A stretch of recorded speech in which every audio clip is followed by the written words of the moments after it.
Welcome back to English 101. This week we're going to start talking about the writing process. I say start because really we'll be focusing on this throughout the entire course. There are 5 main steps. 1. Establish your rhetorical situation. Review last week's video if you're not sure how to do that. 2. Develop ideas. I'll be posting exercises in your Canvas course to help out with this as we go along. 3. Draft. Get those ideas down on paper. Just to be clear, when I assign a draft, I expect you to write a full essay. It's not an outline or a quick bunch of ideas that you dashed out right before the deadline. A draft is a complete showing of your argument and support. It won't be perfect, and that's fine, but it should be complete. 4. Revise. We'll be getting to the revision process later in the course, but it is a multi-step process of improvement and not just a quick spell check. 5. Reflection. This is an often overlooked step, but the best way to learn is to consider your own writing and writing process. What went well? What still needs work? I encourage you to take time after each essay to reflect on it.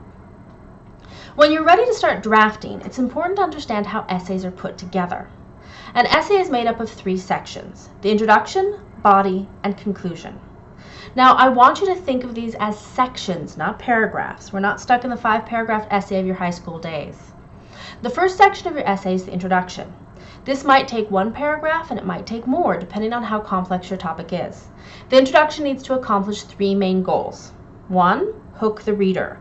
You need an opening sentence that makes your readers want to finish your essay. It can be a rhetorical question, an interesting quote, a startling fact, or a quick anecdote that gets you interested.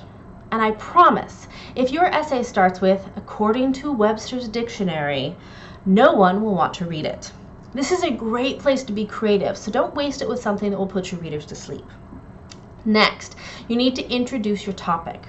You can't jump straight into your argument because not everyone in your audience will be familiar with your topic. Let's say, for example, you're writing an essay about Game of Thrones. You might be thinking, well, everyone knows that show, except some people, me, have never seen it. So if you start talking about dragons and weird skin diseases, we're going to be lost before you've even begun.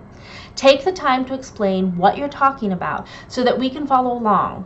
But you don't need to tell us every single thing. Game of Thrones has been on for a while. We don't need to know all of the seasons beat by beat.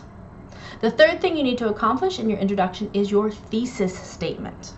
A thesis has a very specific requirement. You need to tell us your topic, state your claim, and forecast your main points. Do not use the first-person pronoun I in your thesis statement. This isn't about you or your process, it's just about your argument. The thesis serves as a transition to your body paragraph, so it needs to be placed at the very end of your introduction. The bulk of your essay will be supporting body paragraphs. Each body paragraph should be between 5 to 10 sentences. If it's less than that, you need to either add more support or you need to connect it to another fuller paragraph. If it's over 10 sentences, split it into 2 paragraphs. Each paragraph needs to have a topic sentence, supporting examples and research, discussion of all of your support, and a clear transition.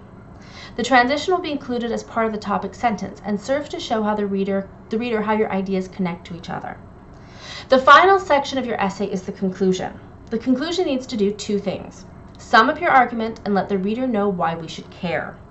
This is the last impression, so don't throw it away. Take some time to ask us to do something or explain why your topic matters. When I reach the end of your essay, I should be able to ask, "So what?" And your conclusion should answer that. Remember your audience here. How can you make your topic relevant for everyone in your academic audience? Throughout this term, we're going to be reading fairy tales, and you might be asking, why? Fair enough. The reason I chose fairy tales is not just because they're fun to read, though they are. It's because these stories are one of the earliest and most influential types of argument that we encounter.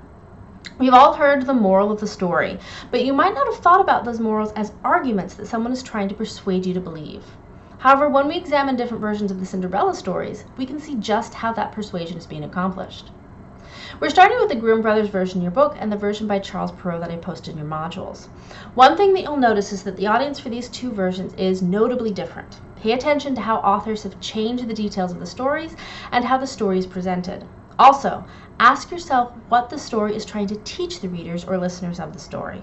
What is it telling you about the way the world works or how we should live in it?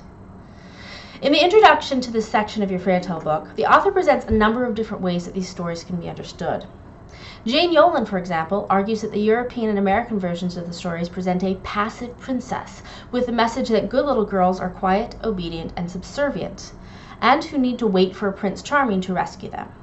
Another possible interpretation is that these stories are about the dangers of outsiders, the wicked stepmother who invades the family and terrorizes poor Cinderella.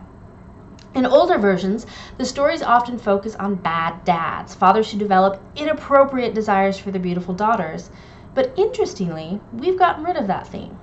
Instead of passing on the stories about incestuous fathers, the stories we tell are about dangerous mothers, which should lead any critical reader to ask why exactly that happened. Is it just that incest makes us uncomfortable, or is it easier, for some reason, for us to live with dangerous mothers than problematic fathers? Maria Totar, the editor of our book, will lay out some of her ideas as to why this has happened, but I want you to try to answer these questions for yourself. Our essays will all be about arguing, and being a good reader and writer means asking questions of your texts, your sources, and yourself. Next week, we'll tackle our first draft. For now, though, you have your first writing exercise. This will focus on audience. You also have a discussion board post assigned at the end of the week that will go along with your Cinderella stories. As always, let me know if you have questions as you work.